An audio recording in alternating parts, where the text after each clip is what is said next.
हम लोग बाजार दूसरे के हाथों में छोड़ के रखेंगे? कब तक सीमित लोग ही व्यापार करेगा? क्यों नहीं इस राज्य का हर एक व्यक्ति व्यापार करेगा? क्यों नहीं हर एक नौजवान अपने अंदर में 5 से 10 लोगों को नौकरी दे सकता है, रोजगार दे सकता है? क्या बाजार में जो बैठा है वही लोग रोजगार करेगा क्या?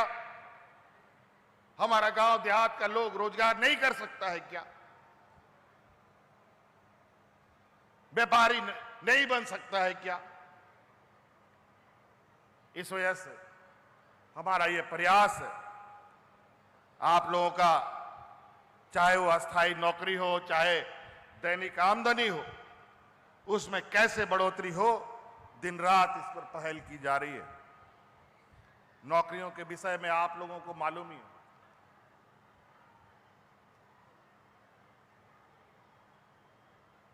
हम लोग दिन रात नौकरी के प्रति गंभीर हैं, लेकिन नौकरी जब तक नहीं, कई और योजनाएं भी हम लोगों ने चला रखी। नियुक्तियां निकालने की प्रक्रिया प्रारंभ हुई।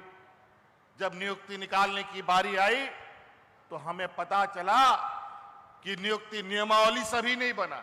20 वर्ष में कौन से नौकरी कैसे लोगों को मिलेगा, कोई नियमावली नहीं।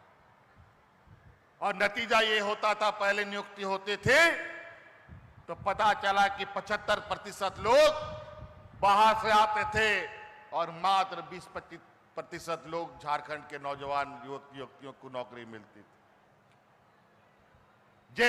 जेपीएससी जैसी संस्था का आज तक नियमावली नहीं बना। नतीजा कि जो भी नियुक्तियां हुई सब हाई कोर्ट और ईडी सीबीआई के हत्थे चढ़ गया। सब नौजवान के सर पे तलवार लटकता रहा और छठा जेपीएससी के बाद, 5वां जेपीएससी के बाद इस राज्य में कोई नियुक्ति नहीं हुई। हम लोग सरकार बनाए हैं और सरकार बनने के बाद से ही नियुक्ति प्रक्रिया को हम लोगों ने रफ्तार देना प्रारंभ किया। रोज नियुक्ति नियमावली बनते हैं और आज के रिकॉर्ड 20 सालों में लगभग मात्र 250 दिनों में जेपीएससी का रिजल्ट निकाल करके नौजवानों को नौकरी में लगाने का काम आपकी सरकार ने किया है।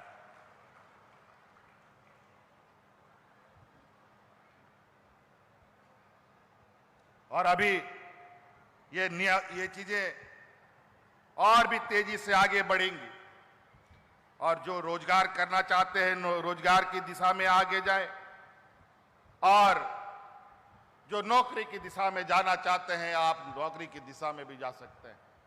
लेकिन नौकरी भी सीमित होती है, लेकिन जीने के तरीके की संभावनाएं असीम होती हैं। भगवान ने 2 हाथ 2 पैर देकर के इसीलिए भेजा है, सिर्फ कलम चलाने के लिए ही नहीं बल्कि हल और ट्रैक्टर चलाने का भी हुनर होना चाहिए, तभी ये जीवन चक्र चलेगा। इसलिए साथी कई सारी चीजें हैं। यहां आज मुख्य रूप से एक ही मुख्यमंत्री रोजगार सृजन योजना का कार्यक्रम है। कई योजनाएं चल रही हैं और अभी बड़े पैमाने पे लोग इससे लाभान्वित भी हो रहे हैं। अभी मैं जानना थोड़ा बहुत चाहूंगा कि आज ये कार्यक्रम आयोजित हुआ है तो ये कार्यक्रम सही में मुख्यमंत्री रोजगार सृजन के तहत आयोजित है कि यूं ही लोगों को उठा करके यहां बैठा दिया गया। मैं ये जानना चाहता हूं कि मुख्यमंत्री रोजगार सृजन योजना के तहत कितने लोगों को यहां वाहन मिला है? अपना हाथ खड़ा कीजिए। तो कितने लोगों को गाड़ी मिला है? आप लोग हाथ खड़ा कीजिए। कितने लोग हैं? अच्छा खड़ा हो जाइए, हाथ नहीं दिख रहा है। चलिए चलिए, कुछ लोग दिख रहे हैं भीड़ भाड़ में, सब इधर उधर भी घूम रहे हैं। चलिए बहुत अच्छी बात है, आगे भी बढ़िए और निश्चित रूप से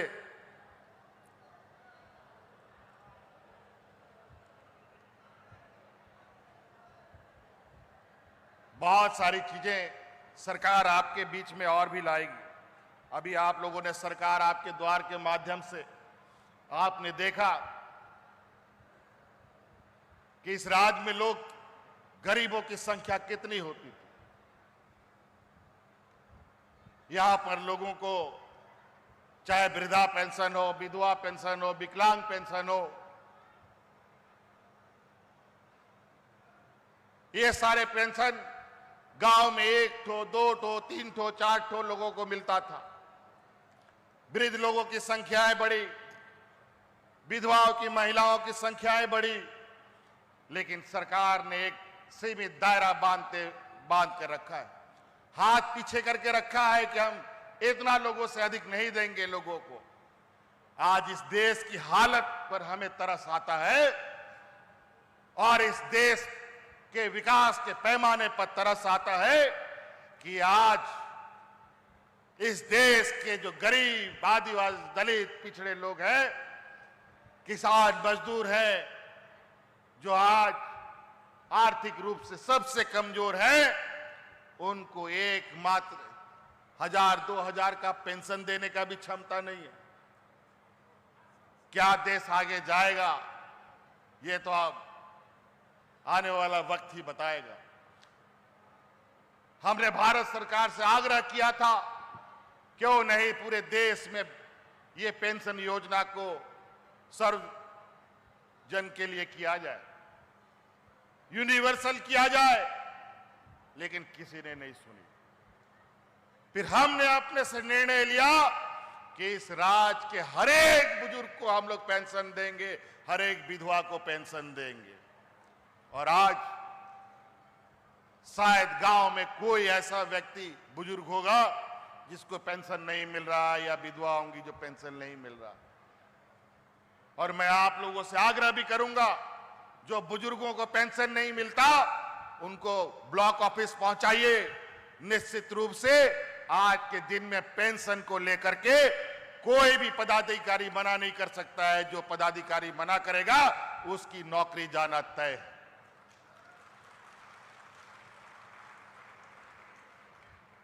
इसलिए पेंशन को लेकर आप लोगों को आने वाला समय में चिंता करने की आवश्यकता नहीं है।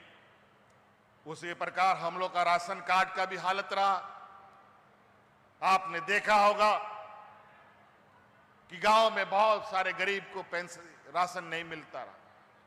हम लोगों ने अतिरिक्त राशन कार्ड लगभग 5 लाख, कितना 5 लाख ना एक्स्ट्रा बढ़ाया, 5 लाख एक्स्ट्रा राशन बढ़ाया, राशन कार्ड 5 लाख, हम लोगों ने 5 लाख अतिरिक्त राशन कार्ड, 15 लाख, 15 लाख, माफ कीजिएगा, खाद्य सुरक्षा अधिनियम भारत सरकार जो यूपीए 2013 से लागू किया गया था, जब केंद्र में हम लोगों के सहयोग की सरकार थी, उस समय यह कानून लाया गया था कि खाद्य सुरक्षा अधिनियम के तहत सभी लोगों को राशन देने का प्रावधान बनाया गया। उसमें भी कुछ लिमिटेशन था और झारखंड में गरीबों की संख्या अधिक थी, बेचारे उसमें भी वो गरीब सब पूरा नहीं हो पा रहे थे। तो ये आपकी सरकार ने अपने कंधे पर अतिरिक्त 15 लाख और राशन कार्ड बनाकर गरीबों को बांटने का काम किया है।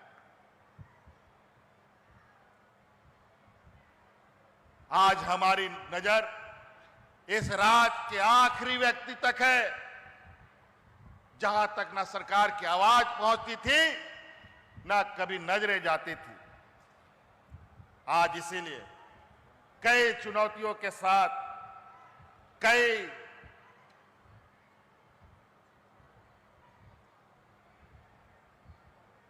बड़े बड़े बाधाओं के साथ ये राज्य सरकार आगे बढ़ रही है और सरकार की ऐसी गहरी लकीरें खींची जा रही है जिसको देखकर हमारे विपक्ष के लोगों में खलबली मची हुई है। रोज एन केन प्रकारेण सरकार जो आज कोरोना के बाद जो विकास में गति दे रहा है, उसको रोकने का प्रयास किया जा रहा है। देश के कई संवैधानिक संस्थाओं को इस राज्य के हर कोने में छोड़ रखा है ताकि हमारे कामों में व्यवधान। 20 सालों तक में इनको घोटाला, 20 सालों तक में इन लोगों को गड़बड़ियां नजर नहीं आई जब ये लोग सरकार में थे, और आज ये लोग अपने ही पाप किए हुए ये चीजों को ढूंढने के लिए अभी तलाश के लिए सड़कों पर उतरे हुए। स्वागत है, उनको भी घूमना चाहिए, लेकिन आज आपको हम बता दें, आज इस राज्य में कोई भी चीजें अगर घटेंगी, कोई भी चीजों में व्यवधान होगा, तो ये सब उन्हीं का करतूत से होगा। आज हमको सुनने में खबर आ रहा है बड़े बड़े अखबारों में, राज्य सरकार ने अपने इच्छा शक्ति के साथ अगर काम करना शुरू कर दिया तो पता चला कि पूरा का पूरा व्यवस्था इनको उखाड़ करके फेंक देगी। परिवर्तन एक बार में नहीं होता, एक बार में कोई फल आम भी देता है, 2 साल 3 साल के बाद आम देना प्रारंभ करता है। 2-2.5 साल तो हम लोग कोरोना में ही अपना रोना रोते रहे। 7-8 महीने का तो ये कार्यकाल में हम लोगों ने इतनी लंबी लगी रखी।